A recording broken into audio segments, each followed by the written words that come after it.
Bonjour Internet, c'est le 20e épisode de la bibliothèque digestive et vous pensiez peut-être que j'allais parler de monstres, le dernier bouquin de Barry Windsor Smith. Eh bien non, enfin pas tout de suite, mais rassurez-vous, je sais pas si vous étiez vraiment inquiet, ce sera pour le prochain épisode. En attendant, je vous propose de parcourir une série de 5 livres d'art, enfin 2 pour l'instant, même si le troisième est attendu depuis plus de 20 ans. Oups. Donc je vais vous parler des 2 magnifiques volumes d'opus publiés chez Fantagraphics entre 1999 et 2000, qui sous couvert d'une impressionnante collection de peintures, de croquis, d'études, d'inédits, survolant toute la carrière de Barry Windsor Smith, cache en ses pages un des plus grands secrets de la vie du maître. Et vous savez quoi ? Je vais vous le dévoiler maintenant, chanceux que vous êtes. Entre la publication de Ad Astra in Africa en 1999 et Young Gods and Friends en 2004 chez l'éditeur Fantagraphics, Barry Windsor Smith participe à une anthologie publiée en 2000 par Tomorrow Publishing, un éditeur connu pour ses rééditions de Jack Kirby et pour le magazine Comic Book Artist.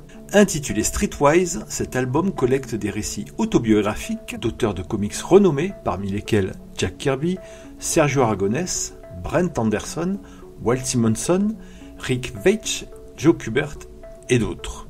L'histoire a priori autobiographique que délivre Barry s'appelle UFO POV et fait le récit de son observation d'un ovni pendant l'été 1966 dans le ciel d'Angleterre alors qu'il se baladait avec son pote Steve. Le fait le plus étrange, c'est que ce souvenir n'a ressurgi que 5 ans plus tard lors d'une conversation entre les 2 amis. Steve raconte alors un rêve qu'il venait de faire dans lequel il décrivait une observation d'ovni passant au-dessus des habitations. Cette description précise ravive alors des souvenirs dans la tête de Barry qui se rend compte d'un coup que ce n'est pas un rêve, c'est quelque chose qu'ils ont vécu. Cette petite histoire de 11 pages est plutôt bien racontée et les dessins en noir et blanc sont superbes et très détaillés et elle pourrait très bien servir d'introduction à l'ouvrage dont je vais vous parler maintenant. En 1999, Fantagraphics publie Opus, un magnifique artbook qui sera suivi en 2000 par le volume 2, tout aussi magnifique. Cette date de sortie coïncide plus ou moins avec ses 30 ans de carrière dans le monde des comics puisqu'il avait officiellement débuté à Marvel en 1969. Parlons des objets livres, c'est une édition superbe, ce sont clairement des livres d'art. Grand format, dos carré, papier satiné épais, impression de très grande qualité, jaquette de couverture, sauf pour le premier, enfin je l'ai acheté comme ça, normalement il y en a une pour chaque volume. Le titre est embossé sur le dos en lettres d'or, c'est magnifique. Les illustrations sont très bien reproduites, encore une fois l'impression est de haute qualité. Fantagraphics a fait un boulot admirable.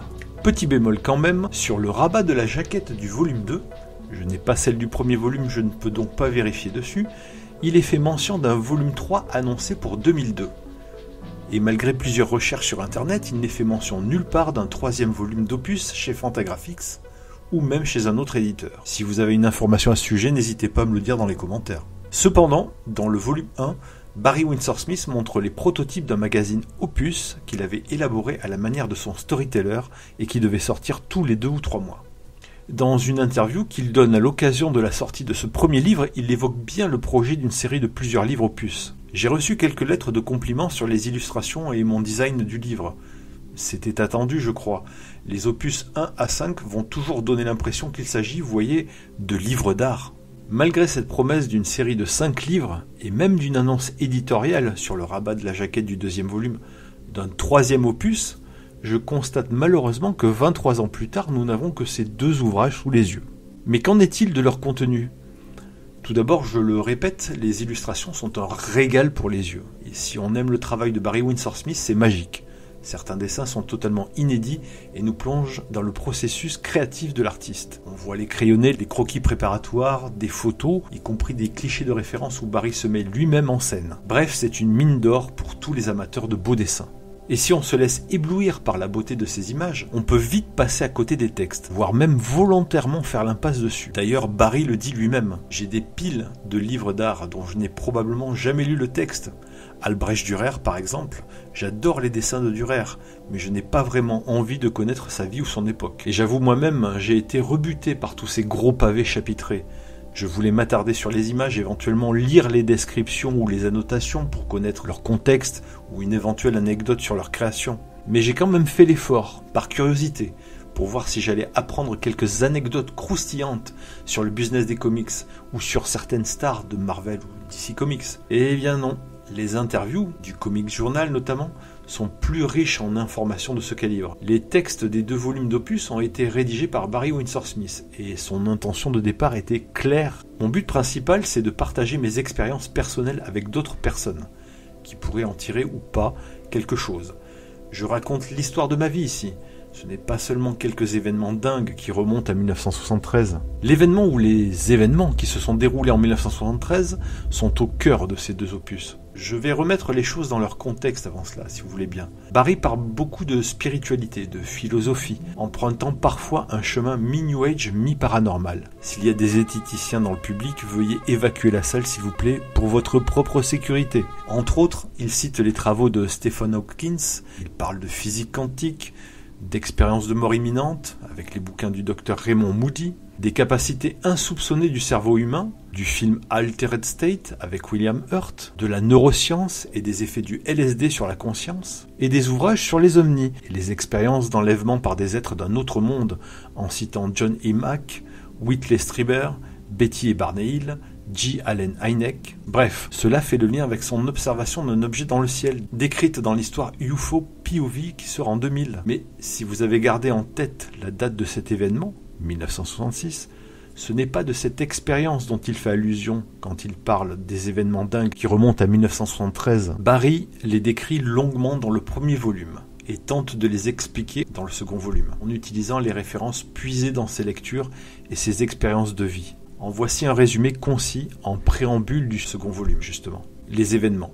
Pendant 2 jours, au début du mois de juin 1973, Barry Windsor Smith a vécu 2 expériences de précognition. Les visions d'origine ont eu lieu pendant 2 jours consécutifs à Londres en mai 1970. Les incidents, vécus pour la première fois à Londres, furent perçus comme des rêves éveillés par l'auteur et oubliés avec le temps. Le premier incident impliquait une conversation entre Charlie et Carol, voir le chapitre Levis Incident, qu'il ne devait rencontrer pour la première fois que 3 ans plus tard. Le second incident était une vue du croisement entre la 26e rue et Lexington Avenue depuis la fenêtre de l'appartement de Charlie, le chapitre Traffic Jam.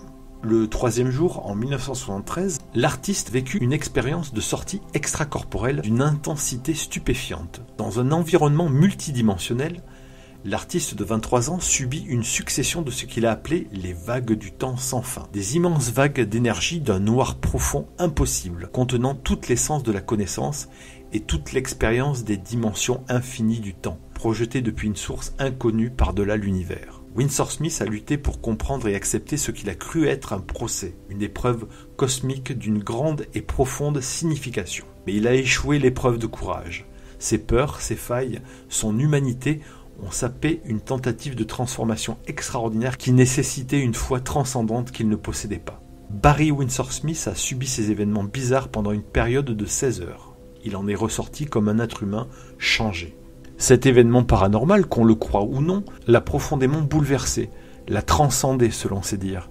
Et le fait qu'il y consacre le cœur de ses écrits dans les 2 volumes d'opus prouve que cela fut un tournant dans son existence et que cela l'obsède encore. Pourtant, ce n'est pas le seul moment fort vécu pendant cette année 1973. Et là encore, Barry se confie dans Opus. Il avoue commencer à boire et entretient une relation particulière avec l'alcool qui neutralise son tourment psychique. Pendant cette période, j'ai découvert par inadvertance que l'alcool pouvait supprimer l'activité psychique. Pour certaines personnes, l'alcool leur donne une humeur joyeuse, pour d'autres, c'est une toxine déprimante. 6 ans plus tard, il admet être devenu totalement alcoolique. Dès 1979, j'étais alcoolique dépendant. Mais puisque j'arrivais à travailler et avoir une vie, j'étais ce qu'on appelle un alcoolique fonctionnel. Incapable de se confier sur ses tourments, de partager cette expérience métaphysique avec sa petite amie de l'époque, Carol, cette dernière finit par le quitter. Carol n'avait aucune idée de ce que je traversais, et j'avais désespérément envie de me confier à elle. Nous nous connaissions seulement depuis quelques mois, et je n'étais pas sûr de savoir comment elle réagirait face à mes histoires de rencontres avec... Plus tard dans la soirée, j'ai appelé Carol pour m'excuser de ma folie. Elle était silencieuse, distante. Après plusieurs appels pendant ces nuits étouffantes de la mi-juillet, j'ai même tenté de bredouiller quelques explications. Mais ces appels, dont j'étais toujours à l'initiative, étaient de plus en plus maladroits et entrecoupés de silences de plus en plus longs. Quelques semaines plus tard, elle m'a annoncé qu'un ex-petit ami de son lycée, dans le Rhode Island, avait emménagé à New York. « Il m'apprécie », a-t-elle dit. Je me suis tu. Beaucoup.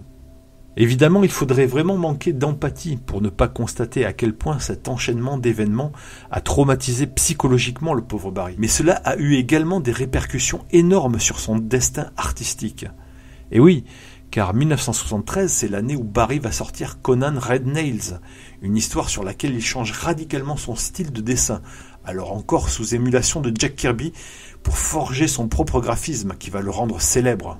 En essayant de retrouver mes routines, j'ai retrouvé les pages de l'histoire des clous rouges de Robert E. Howard que j'avais laissé éparpillées sur mon bureau le dimanche précédent. C'était à ce moment-là que je me rappelle précisément avoir expérimenté les vagues infinies pour la première fois. Le premier chapitre de Conan Red Nails amorce un changement de style, malgré un ancrage encore classique. Il avoue que les 2 dernières pages de ce chapitre ont été ancrées par un autre artiste. Il y avait une deadline pour le premier chapitre des Clous Rouges, mais je l'ai totalement oublié.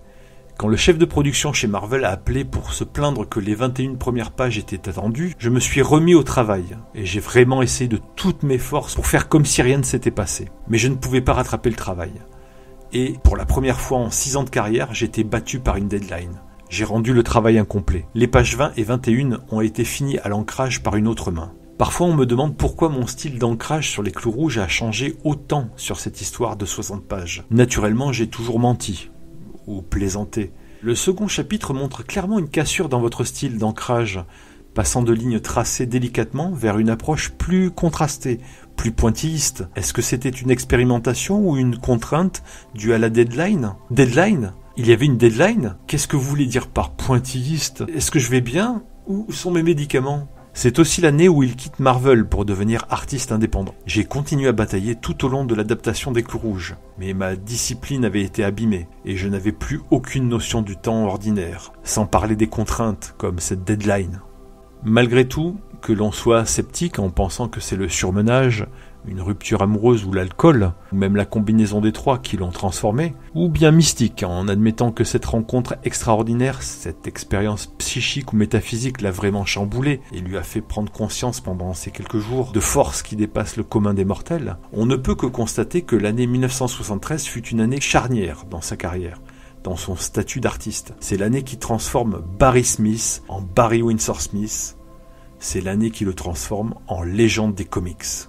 J'en suis désolé, mais je ne peux pas m'empêcher d'être dithyrambique face à ces 2 imposants recueils de travaux du maître Windsor Smith. Et même si le texte abondant peut refroidir l'esthète exigeant qui rêve de voir toutes les pages recouvertes d'illustrations, on doit reconnaître qu'il nous donne un accès direct à l'esprit d'un dessinateur de légende. Je leur donne donc la note de 8 sur 10. Merci pour votre patience. Cette vidéo s'est fait attendre. Je pensais vraiment traiter cette partie rapidement, mais encore une fois, plus je creusais dans le sujet, plus je trouvais des choses intéressantes à vous dévoiler sur notre bon Barry. On se retrouve très bientôt pour la dernière partie de cette rétrospective consacrée à Barry Windsor Smith, et cette fois pour parler de monstres. À bientôt, ciao Internet.